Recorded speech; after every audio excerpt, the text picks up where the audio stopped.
Hello, hello. Welcome to another Joe and Cat Chats. Today we are talking about accountability. And me and Joe, we're accountability partners. So hopefully he'll join us here momentarily and we can get this chat going.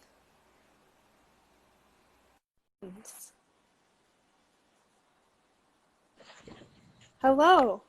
Catherine, how are you? I'm doing well. How are you? I am, you know what? I've, as busy as the past couple of weeks have been, and as with all the driving over the past, really about the past 2.5 weeks, I've driven over a couple of thousand miles in the past couple of weeks. Quite honestly, Catherine, I've never been better. Never been Good. better. Never been I'm better. I'm glad to hear feeling, that. me too. I'm feeling purposeful. I'm feeling like something's brewing, Something good is brewing inside. I don't know what exactly that is. I guess that's the mystery of life. But I'm sure everyone can tell in the background, I'm back in my somewhat familiar quarters. I've got the ring light on, so the skin is a little extra shinier than normal. And that's not just shea butter, it's just real shit, you know what I'm saying? So it's good. It's good. And I'm happy to be back with you once again to continue our conversations because I think we all have a lot to look for in our lives, but I genuinely look forward to our conversations on a weekly basis because I know that what we talk about week to week, regardless of whatever the topic is, I learn something from you, and I know other people are going to learn something from us, whether they wanted to learn it or not. Yeah, I feel the exact same way. I always look forward to this, and I always learn something from you as well. And I Thank you. agree. I hope that that everyone learns something from these conversations because they've been very much a highlight of my last whatever, however many weeks, 11, I think we're on Yes, this ma'am. week. 11 So, weeks. Yeah, we're coming up on 3 months now. Coming up on three yes, months. yeah, Wow. Wow. Get the cake ready. Get the cake. yeah, Get the cake. exactly. And Line this it is up. just a small taste of the work we have to do. So, you know what? Absolutely. Sometimes you do have to just pause and reflect and see how far you've come. True. True. Speaking of pauses, um, what I'd like to do is just have a brief moment of silence for everybody over in Northwest Baltimore dealing with that, with the gas explosion in their houses. I was there yesterday and I was helping with the relief efforts this morning. Obviously, if you're not part of Baltimore City or alcohol, tobacco, and firearms, or one of these emergency management organizations, you can't get anywhere near there unless you actually live in that neighborhood. But there's a lot of people who, again, like I said on my Instagram and my Facebook videos yesterday, there's a lot of people that are going to be suffering in that neighborhood for a long, long time. And a lot of the people there, they're not in their early 30s or mid 40s like me. They're in their 70s. Some of them are in their 80s and they're retired. And some people might not be able to go back to their homes again. And not being able to go back into your home is, my gosh, It's it's enough to devastating. it's devastating. But not being able to go back into your home in the summertime when it's Africa hot and in the middle of a pandemic, when you can't really when you can't physically distance from people. Yeah. So I just want to take about 10 seconds to just let everybody know that we are thinking about the people in Northwest Baltimore. We're thinking about everybody whose lives were affected by by the explosion. We're thinking about everybody that's lost their homes. We're thinking about everybody that will lose their homes because people's homes shifted from their foundations. Windows are blown out. And there's still a potential gas situation there that could be dangerous. So, yeah, I just want to take about 10 seconds of just silence to let everybody know that we're thinking about them. And then you and I can get started on what we do best. Okay? Yeah, that's great. Cool.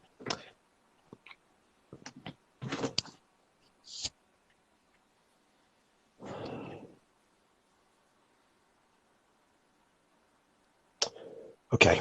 Thanks. And Today, yes, thank ma'am. you. I just wanted to say thank you. I know you kind of just randomly jumped into action yesterday to go and help out Yeah. with recovery. So, Mm, and response, I guess. So I just yeah. want to express my appreciation because You're welcome. that's really important. So, Yeah. I mean, today's conversation is about accountability. hmm And, so we all have different abilities. There's dependability, there's availability, and we also have accountability, which is what we're talking about today. And, for all of the Instagram videos that I do when I'm picking up trash at the lake and I'm cussing and screaming at Baltimore City Council and Department of Public Works and the mayor of Baltimore and the city council president and environmental police in Baltimore, sure, there's an accountability on my part to keep the park clean, but, there's also an accountability that we all have for some level of service, you know?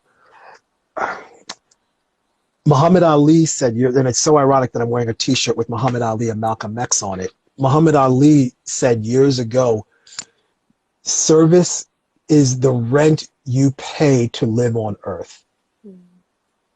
And it's that sort of, I know people are watching what's happening with me and you, and it's incumbent upon us to be the best examples of what we say we are going to be. Our actions have to match our words. So if you see me walking around the lake saying, hey, you know what? We do this because we care. We are here to help. It shouldn't just, that level of help shouldn't just be limited to these conversations in a smartphone on Instagram. It should be, yeah, you know what? Let me sort through bags of donations of clothes. Let me pick up cases of water and put them in elderly customers' cars because they can't pick them up themselves. Oh yeah, you need rolls of toilet paper? Yeah, they're right over there. Let me get a couple for you. So it's that I'm just practicing what I'm preaching, Catherine. That's all, And when we talk about accountability, it goes back to, I guess, another pseudo ability, which is responsibility, which is the very definition of accountability. It's making sure that you are responsible for yourself and other people. It's making sure that you have someone to answer to, whether that person is another person or whether that person is yourself. And so many times in life, human beings have this internal struggle with you versus you. And we get caught up in this rat race of competition where it's you versus someone else and someone else and someone else who doesn't even know that they're in this quote unquote rat race. When in so many instances, your accountability is you versus you. Accountability, Catherine, is, wow. Accountability is keeping promises to yourself. Yeah. That's it. That's great. Yeah, no, I think that that's so true. I think it starts with yourself. And I mean, that goes back to sort of the discussion we had on mental health. It's so important to be responsible to your own self-care, your own well-being. And then what makes the push further is when you can then become accountable to other people. Absolutely. And not just one other person. I think that this also goes into something we've talked about lots of times before, in the sense that, like, you need to be responsible to your community. And it even goes all the way up to the global community, because Perfect. this is a global problem. All of these things that we talk about, it's Absolutely. global, but it starts with you. It starts with you. It's international. I mean, a perfect example of the international nature of the conversations that we've been having is me and you. You are in Canada, I'm in the United States.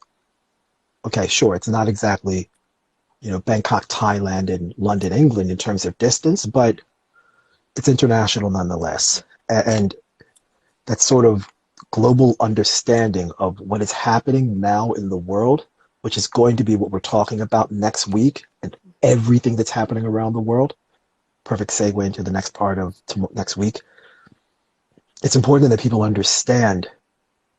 how understand what's happening and how to be accountable, how to be responsible, how to show up for somebody. And we're going to talk about that. And the other part of the conversation in terms of the topic is partner. And I think so many people don't understand what a partner is, because when you think about the word partner, the first four letters are part. And it's like, well, that means it's kind of separate, but it's actually not. It's actually somebody that you're associated with that has a common goal in mind, or someone you work with, or someone you share something with, whether it's a relationship, a loving relationship, a boyfriend-girlfriend relationship, or girlfriend-girlfriend, or boyfriend, whatever, any kind of loving relationship. It's could be in business. Hey, I've got a partnership. I cut grass on 5 days a week. Me and my partner, we cut grass. And that's the goal. You cut grass, or you are together in a loving and living together, a partnership.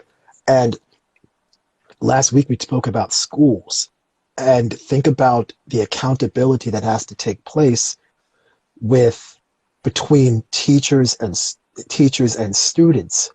Now they are no longer going to be in the same physical space. How do you know these students aren't cheating on their tests?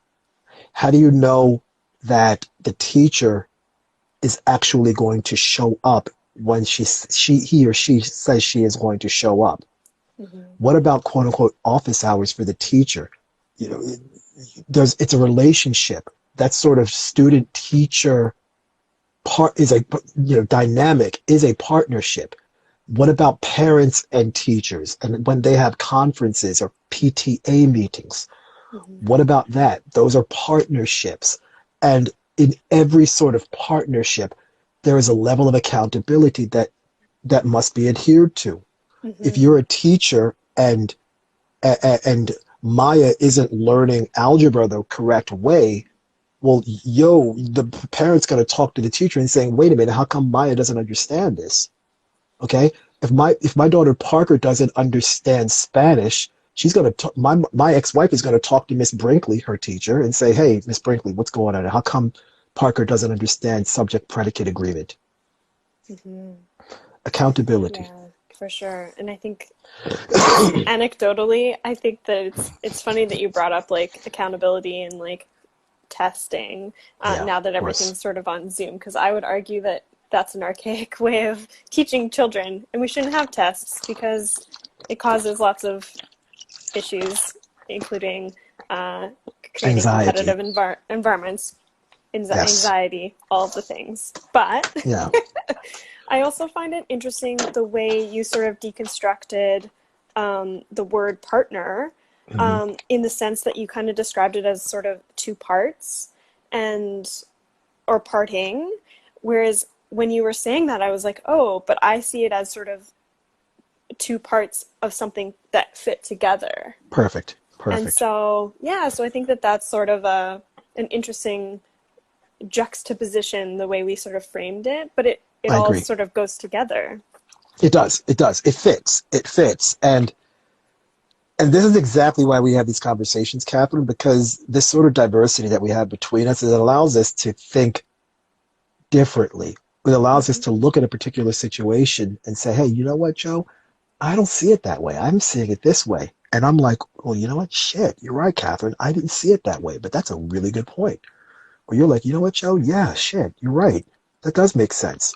Okay, I didn't think of that. So perfect. Thank you for that, because I wasn't thinking parts. I was thinking part like apart, like separate. But Mm-hmm. yeah, total sense. Makes total sense. Yeah, and I Makes think that absolute that plays sense. into sort of the idea of having an accountability partner, Yes. because really what you're trying to do is come together for a common goal Agreed. and Agreed. hold each other accountable and responsible Yes. for going through the steps to achieve that goal. Exactly.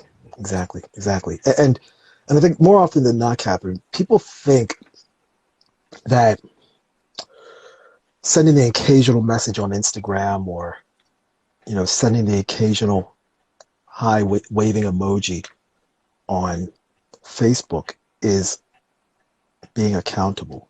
And it's really not, because being accountable, just like any sort of relationship, which is a partnership, any sort of relationship worth having takes work. It takes energy. It takes effort.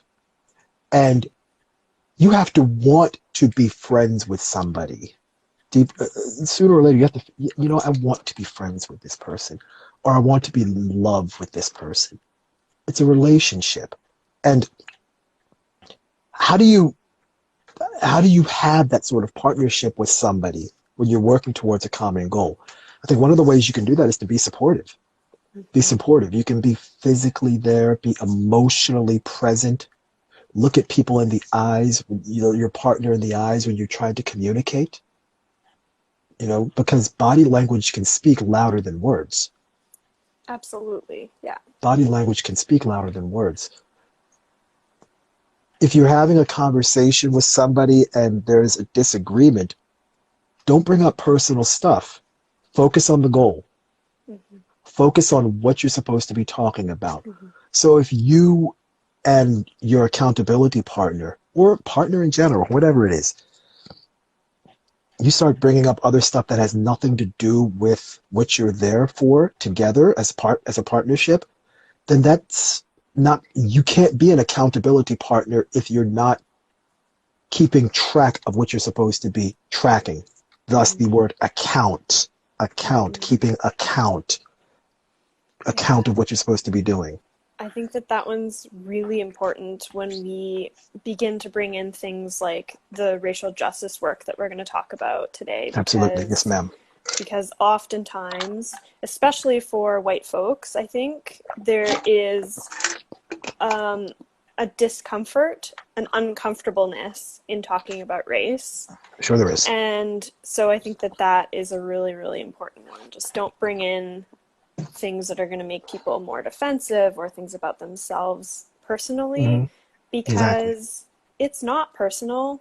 It's the system that we are upholding, That's the hardest thing I think that I had to sort of realize. And I had a moment, when after starting to do this work, I had a moment where I was like, oh, why would I ever be defensive about this? Because it's just the way we've sort of created the world around us and are upholding it because that's how we were taught to do it.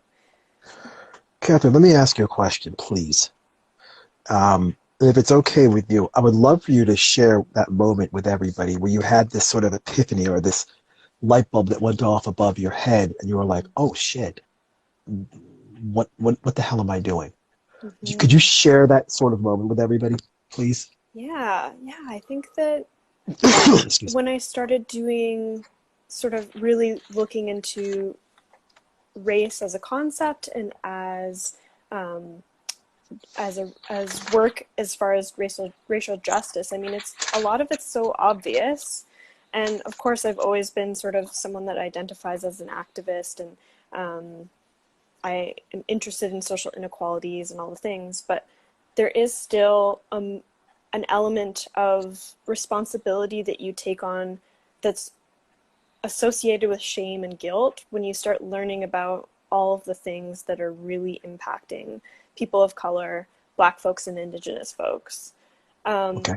And so I think I was reading either Bell Hooks or Audre Lorde or some article that really just laid it out, and it said that guilt is a useless emotion because it is. There's no reason for you to be guilty. Just take whatever is happening and deal with it in Sure. a productive way. And so I think my aha moment came from something like that. Like it was just like, oh, why do I have this like weird guilt Hmm. that isn't really doing anything for me or anyone else? Yeah, yeah. Because yeah, because it's not. I, I don't know. I guess it's just not. I already said Productive. it. Like it's not useful. It's It's not not productive. something. It's not something that is your burden to bear in the sense that like that feeling sort of comes with shame, which is like associated with this sort of Christian and like biblical Yes. um, associations, I guess. Yeah, And the whole so, Adam and Eve situation couldn't, yeah, of yeah, course. Goes yeah. all the way And back to so, Genesis in the Bible, of course. yeah, so when I started to unpack that, I was like, oh, this is all just sort of wrapped up in like all of the anti whatever, like I'm a feminist. Like it was wrapped up in sort of misogynistic uh, feelings and all of that sort of shame too. And I had to Sure. process all of that. And I think that Hmm. racial justice was just an important part of that for me because I was able to go through and read and learn and figure things out because like I've said Hmm. before, I grew up in a town that was like very white. Like Sure. I wasn't taught at a young age like what race was or how to talk about it because we never had to talk about it because whiteness is the default in our society. And so, yeah, I guess I feel like I'm rambling, but No, no, you're not um, rambling. You're not rambling.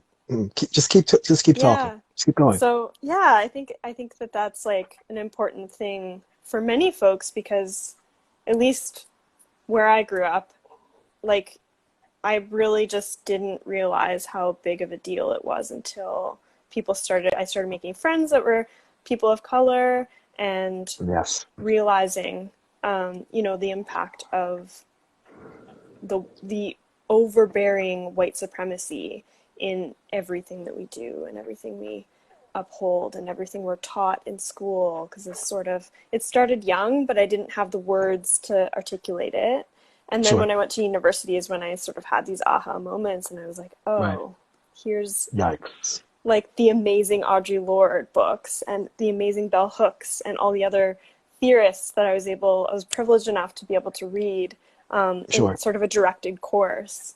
And also anecdotally, like hearing my friends and the suffering they had to endure because of Understood.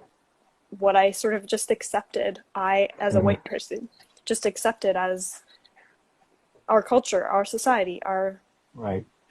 globalized world. Way of being. Yeah. Did you, I know you said that you went about educating yourself. So you said, hey, I read Audre Lorde books, I read Bell Hooks books, I had different seminars and classes to learn about educating myself. My next question for you, Kat, is how did you help yourself? Mm.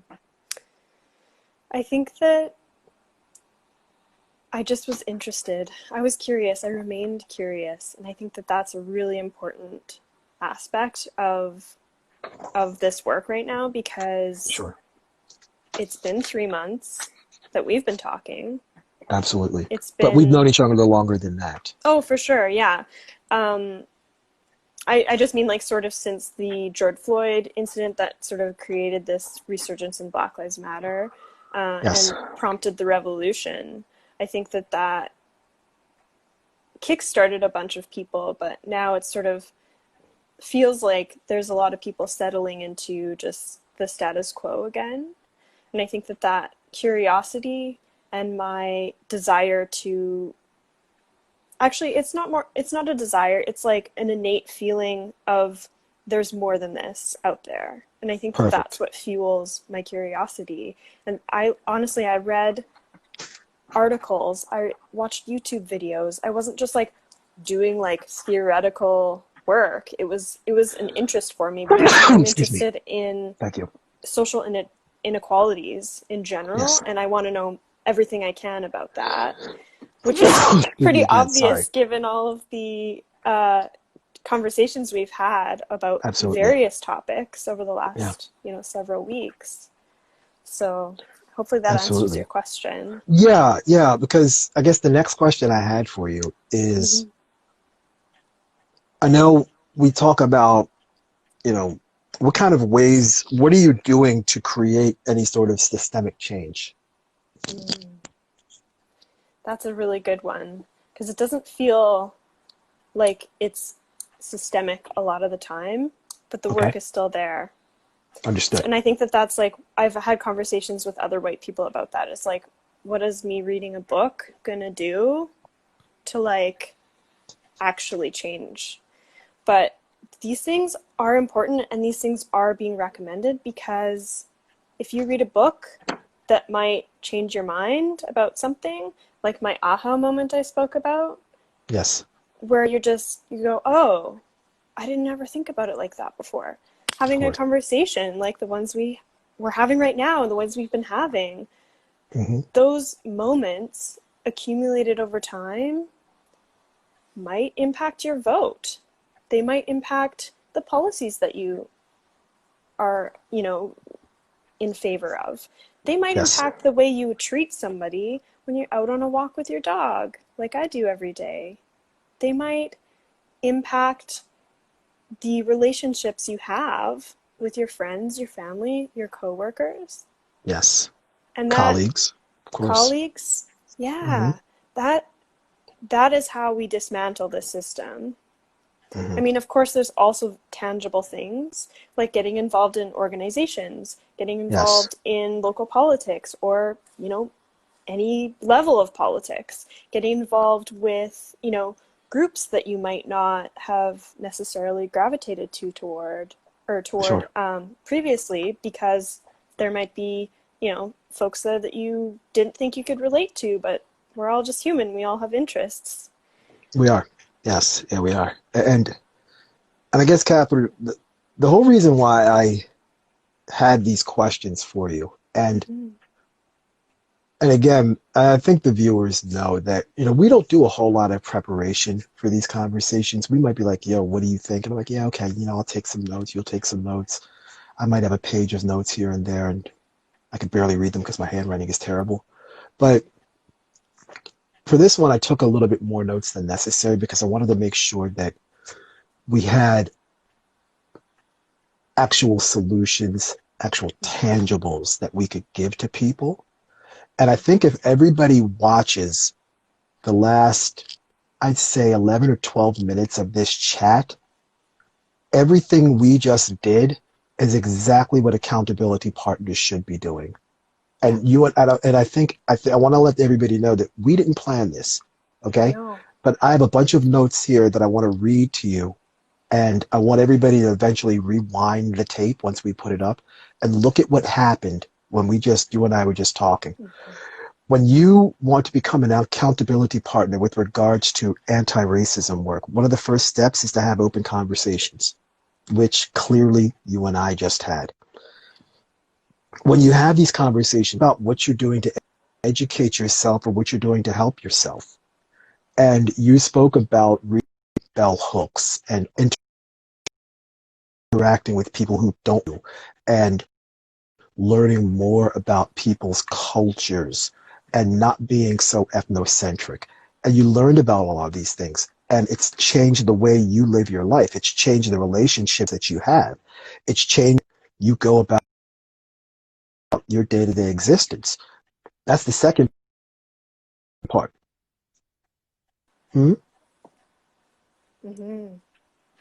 The Sorry, you're the cutting out a little bit. I don't know Hopefully it'll. why I'm cutting out. That's weird.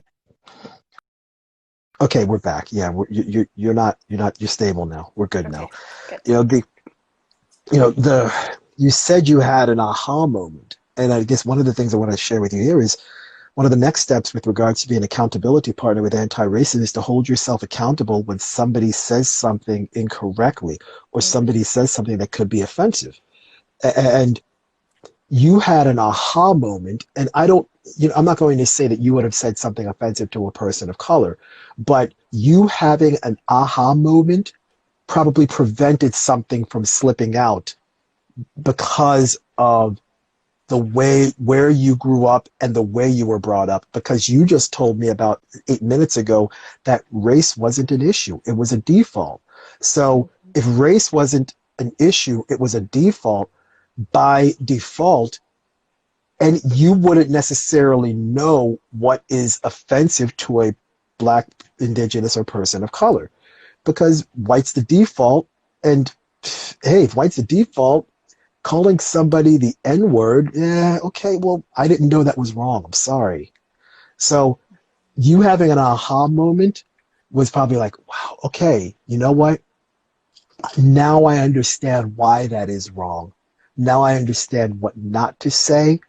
Therefore, I'm in a stronger position to make sure I can hold myself accountable in situations where I can stand up when I see something that's not right. Yeah. It builds your confidence in your own. I feel like it builds confidence in your own ability to stand up for others more than just Exactly. yourself. Yes. And in a partnership, I think it builds trust, because if you can talk about those aha moments with your friends, especially, Hmm.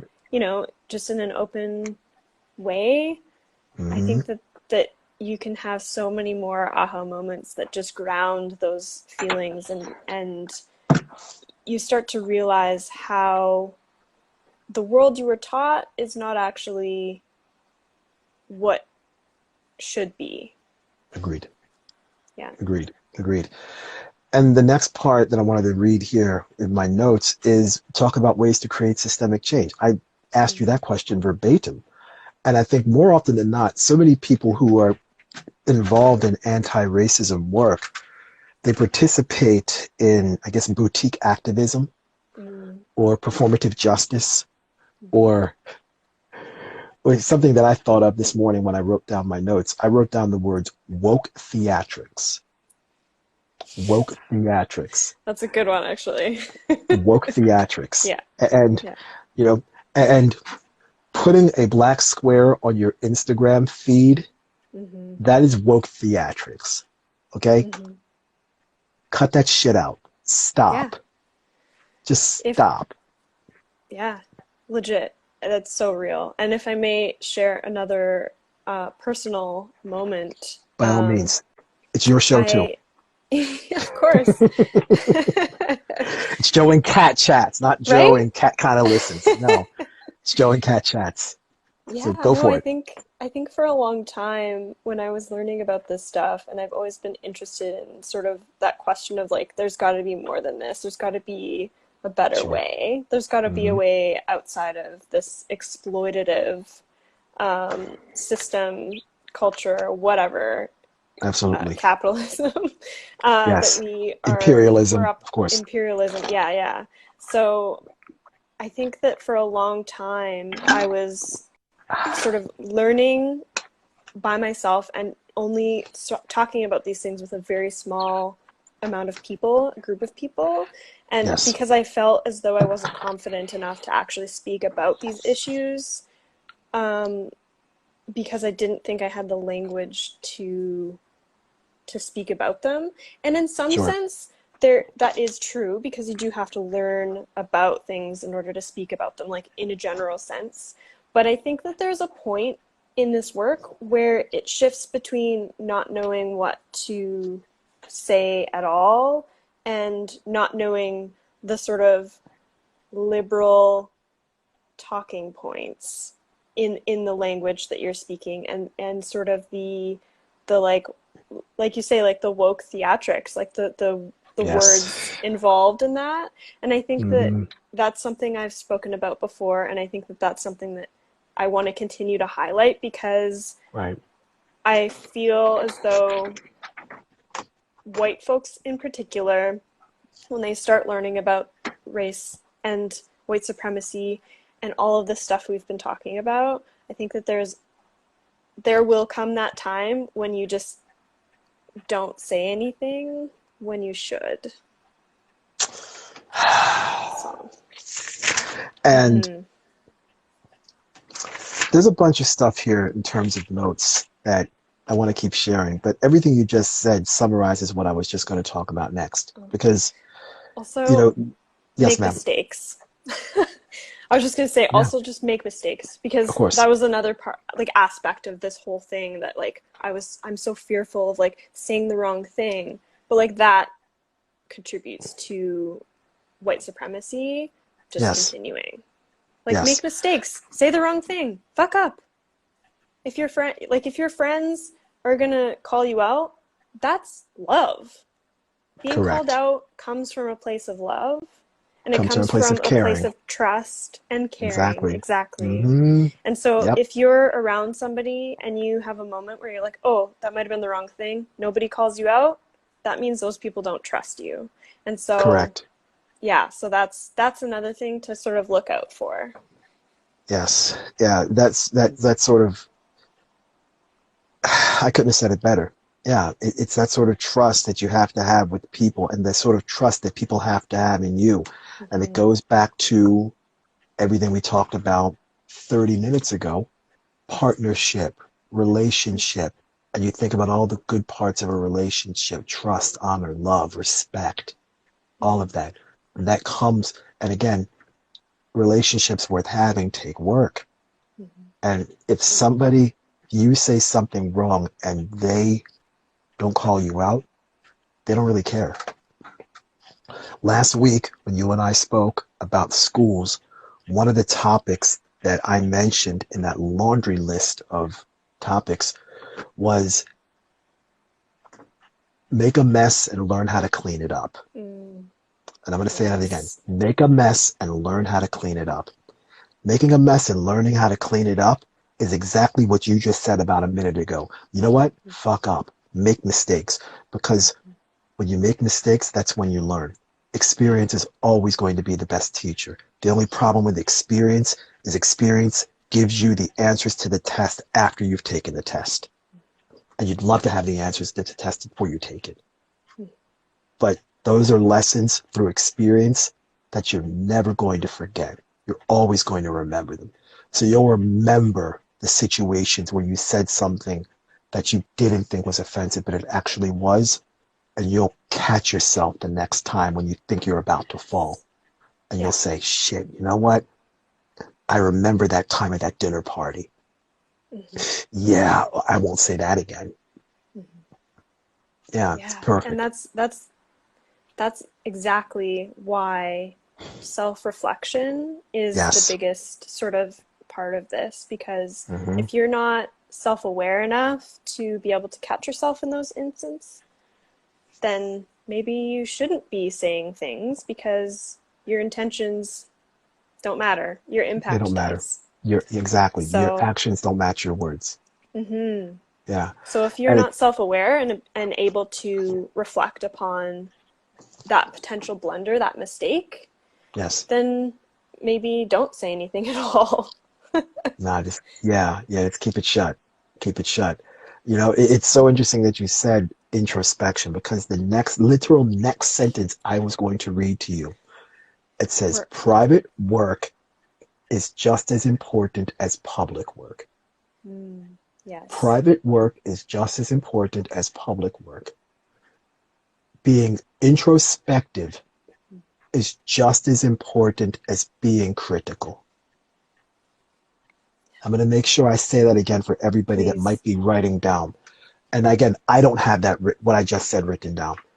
Being introspective is just as important as being critical, externally critical, criticizing somebody else, or being constructively critical.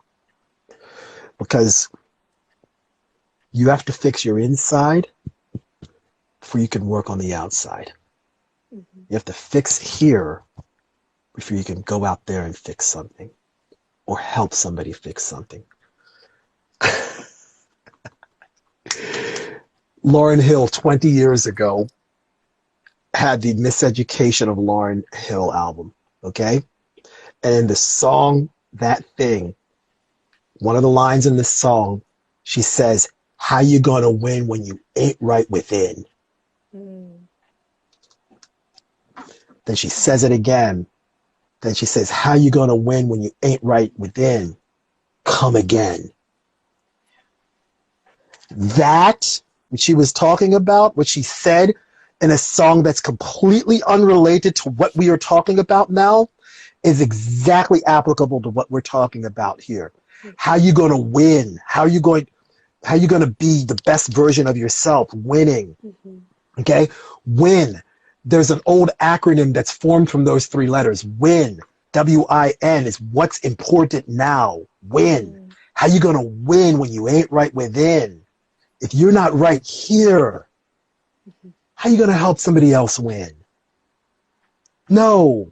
And then when she says, come again, that means, yo, look, brother, sister, you got to start over.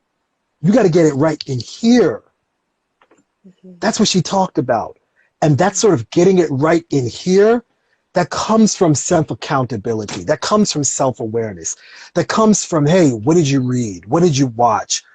What were the uncomfortable moments? And how did you react and respond to them? How did you share and have conversations with people who don't look like you that can hold you accountable about those uncomfortable moments? You know, were you in a place to make a stand against anti-racism, or did you take a seat? You know, how could you do better and grow? How could you stay engaged? You know, and Catherine, I think what people need to understand is sometimes not making a statement is actually making a statement. Not making a post about something that is clearly fucked up is making a post. Not making a choice is making a choice. So again, when Lauryn Hill said, how you going to win when you ain't right within? Okay? And win, the three letters, win. It wasn't meant to be an acronym in that song. It was just meant, hey, to be victorious. But that win, I made it an acronym. What's important now? How are you going to win? How are you going to do what's important now so you can be a more evolved human being down the road and you can get in a place where you can help somebody else? How are you going to win when you ain't right within? Come again. I think that's incredible. And all those questions you sort of just outlined go towards the next part of that, because yes, self-reflection is super important. And like you say, that's the first step, but then you can bring those self-reflections to someone else, because we're social beings, we're social creatures. We need a sense of Excuse me. camaraderie, I guess, in order to build these accountability relationships. And so Yes. once you self-reflect, it is always, always important to then bring that to someone who you trust that is going to be able to hold you accountable, in the sense that if you're learning something that's as important as racial justice, as dismantling white supremacy, as important as anti-Black racism in any sense, you need to talk about this stuff with other people so that both of you can be accountable, and then you can talk about this stuff with whatever other people in your life to hold them accountable, to have them hold you accountable. And that's how we build community. That's how we dismantle these things that we've been talking about for weeks. Catherine, it boils down to this. There are times when you have to call somebody in, and then there are other times you have to call somebody out. Yeah. I want to make sure I say that again for everybody that might be taking notes. Okay?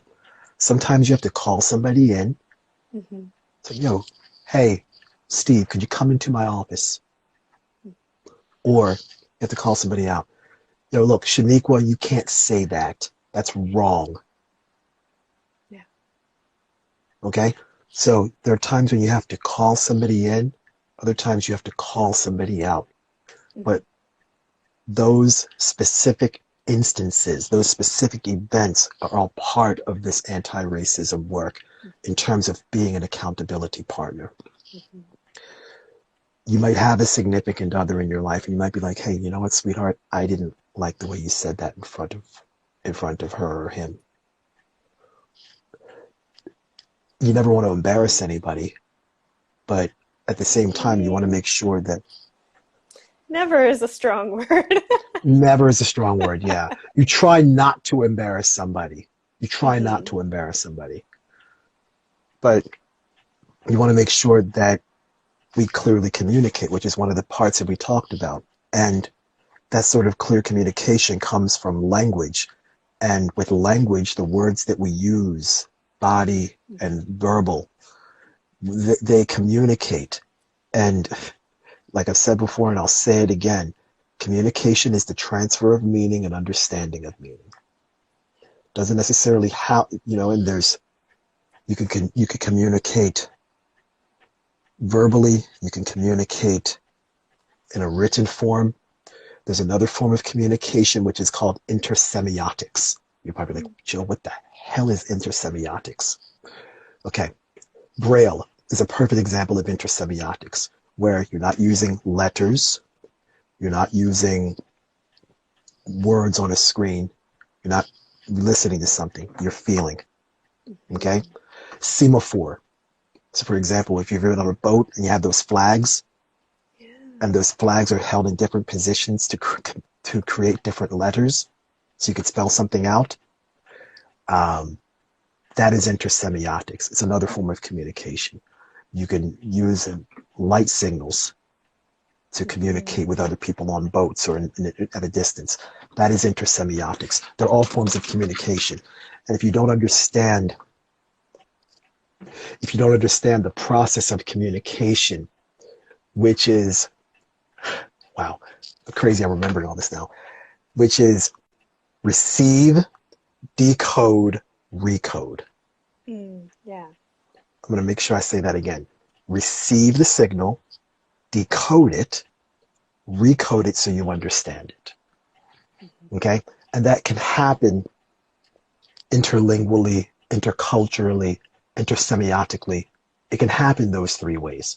So again, the words that we use, the way that we communicate, the way that we receive, decode, and recode, it all matters to all of these conversations about anti-racism. It all matters with the way we communicate with people, not in a scared sort of way, but in an honest and clear way. So they understand the signal you are sending, and they understand the signal in such a way where they can receive it positively, decode it, and recode it so they understand your intent. Yeah. Yeah, that's a really great way to sort of um, break it down to really understandable terms. Um, because I think intention matters. It's It just does. that it doesn't necessarily matter to the person receiving it unless they can understand it, like you say. Absolutely. And I Yes. think there's also this is a good moment where I kind of was thinking about power dynamics in this conversation Mm-hmm. because Sure. I think that that's something that we really need to discuss because um, there are power dynamics involved in these accountability partnerships, in communication in general, in the relationships you have with people that you might want to start being accountable for and to. Yes. Correct. um, and so I think that power is something that white folks have because of the system of white supremacy And white we're privilege. living in and white privilege that we're living in. And so when we're talking about these concepts and talking about how to sort of conduct yourself within these like accountability partnerships, I think that the onus should be on white folks to understand the power involved in that and not Perfect. impose that upon your Black friends or your Black family or, you know, any BIPOC folks. Correct.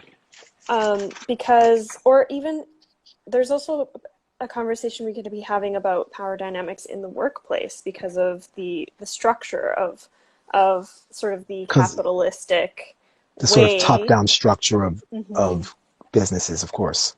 Yeah, Yeah, exactly. And I think that that is an important thing to keep in mind when you're having these conversations with people. yeah, yeah. It's true. It's true. And I guess this perfectly. And then first of all, I want to shout out to Asher Nadler saying Joe and Cat Chat's the best time of the week. I agree with you, sir. Oh, I agree with you. thank you. Um, Out to Asher. He's out in Israel right now.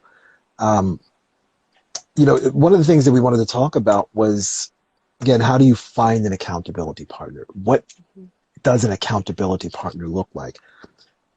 How do you start that process? First, you got to find the right person. You do. You got to look around and say, hey, you know what? Yeah, you could be an accountability partner. You got to open your mind. You got to make sure that the person doesn't always have to look like you in order to be an accountability partner. Hmm. Take, for instance, I don't know, now. Yeah, I was just gonna say, like, the conversations that we have are, we're able to just sort of put it all out Talk. there Hmm. because we have built trust and we Of have course. a friendship, a Of course. relationship before this. And Yes. it's funny that you say that you sort of have to figure out who in your life could be an accountability partner. And Hmm. just as an aside, I think it's funny the way sort of I just sort of made a random post about how I wanted to talk about this stuff, and you messaged and said that was a great idea. I'll do it with you. And that Yeah. like small, like, I guess it was like a minuscule thing just to like message somebody and encourage them, that Yeah. created these Joe and Cat chats. And so I Yep. wanted to first of all thank you for that, Very because welcome. it sort of developed into this relationship of like of really keeping each other accountable, and we're able to talk about all these various topics because we're talking to each other all this time. Right. And so Exactly. that's so important. Exactly. And there's never a time in our conversations where I feel like we are talking at each other. No, And I yeah. think that's also important again when we talk about communication in terms of not only decoding, receiving, decoding, recoding, but in terms of making sure that the conversation is a two-way street and not one-way traffic. Yeah. Yeah. You know? So Yeah. I think that, I guess the point that I was trying to make that I sort of lost there was, sometimes these things can come really naturally and it just sort of They can. happens and we become accountability partners. But Right. at the on the other end, like if you're not sure if you have any accountability partners, you might have to scan your friends and figure out who might be able to be on a level with you where Correct. you have this trust and you have this Correct. relationship already. Absolutely. Absolutely.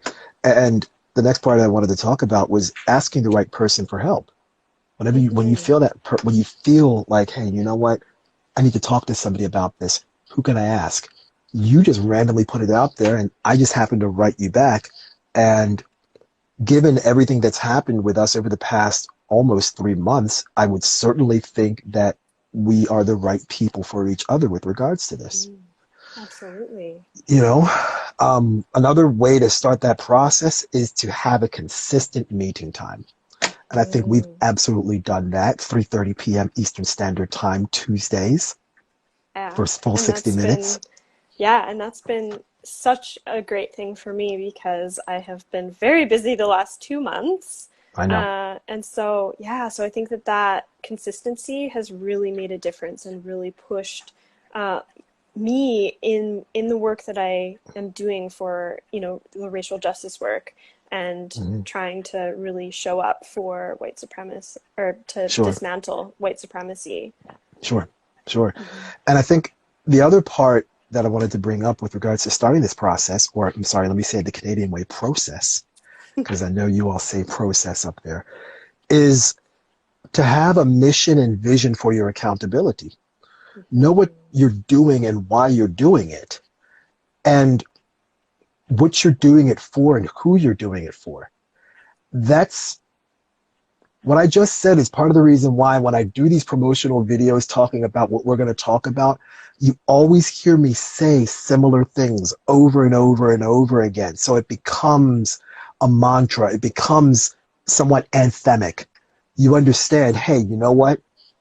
They do this because we do this because we care.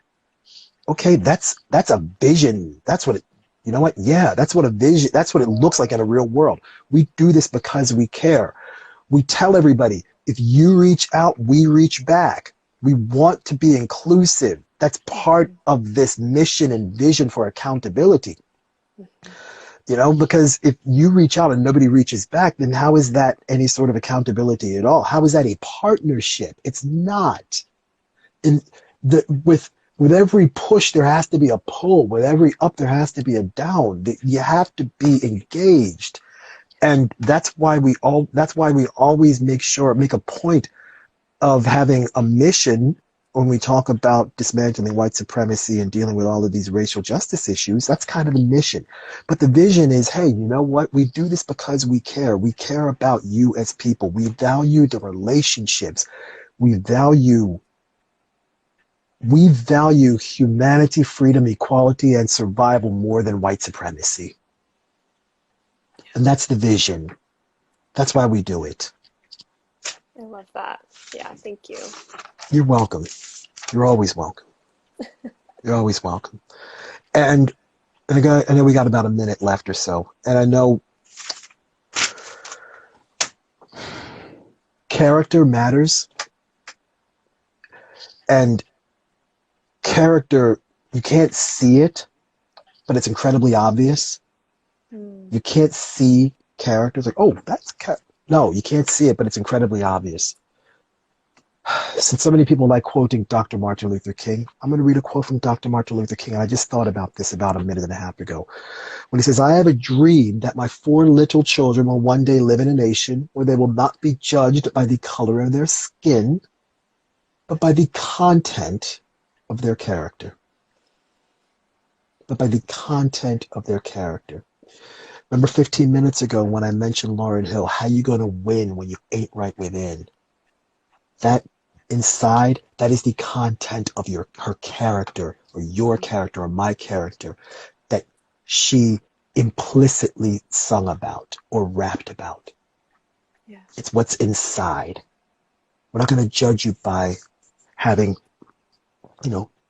dark chocolate skin or having olive-colored skin. We're going to judge you by what's inside.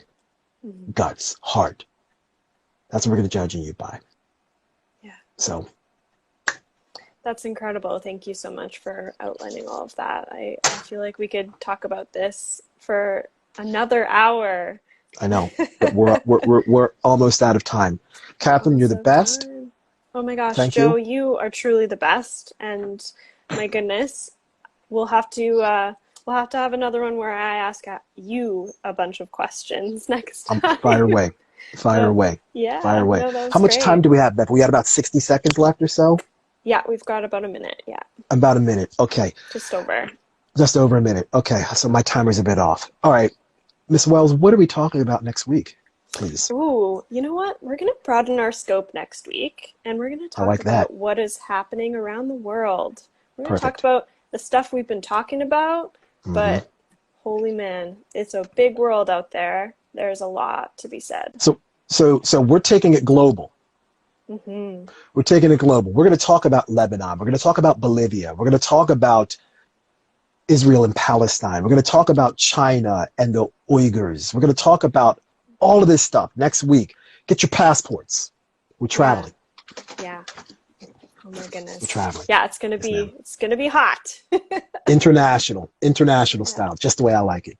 Yes. Just the way Joe, I like it. Thank you so much. You're very welcome. This was such a lovely experience, just like every other week it has been. I know. And thank you. And Same will for me continue too. to be. Yeah. Absolutely. All right. You're the best. Take care. Yeah. Take care. Much love. All right. Mwah. All right. Bye-bye. Bye.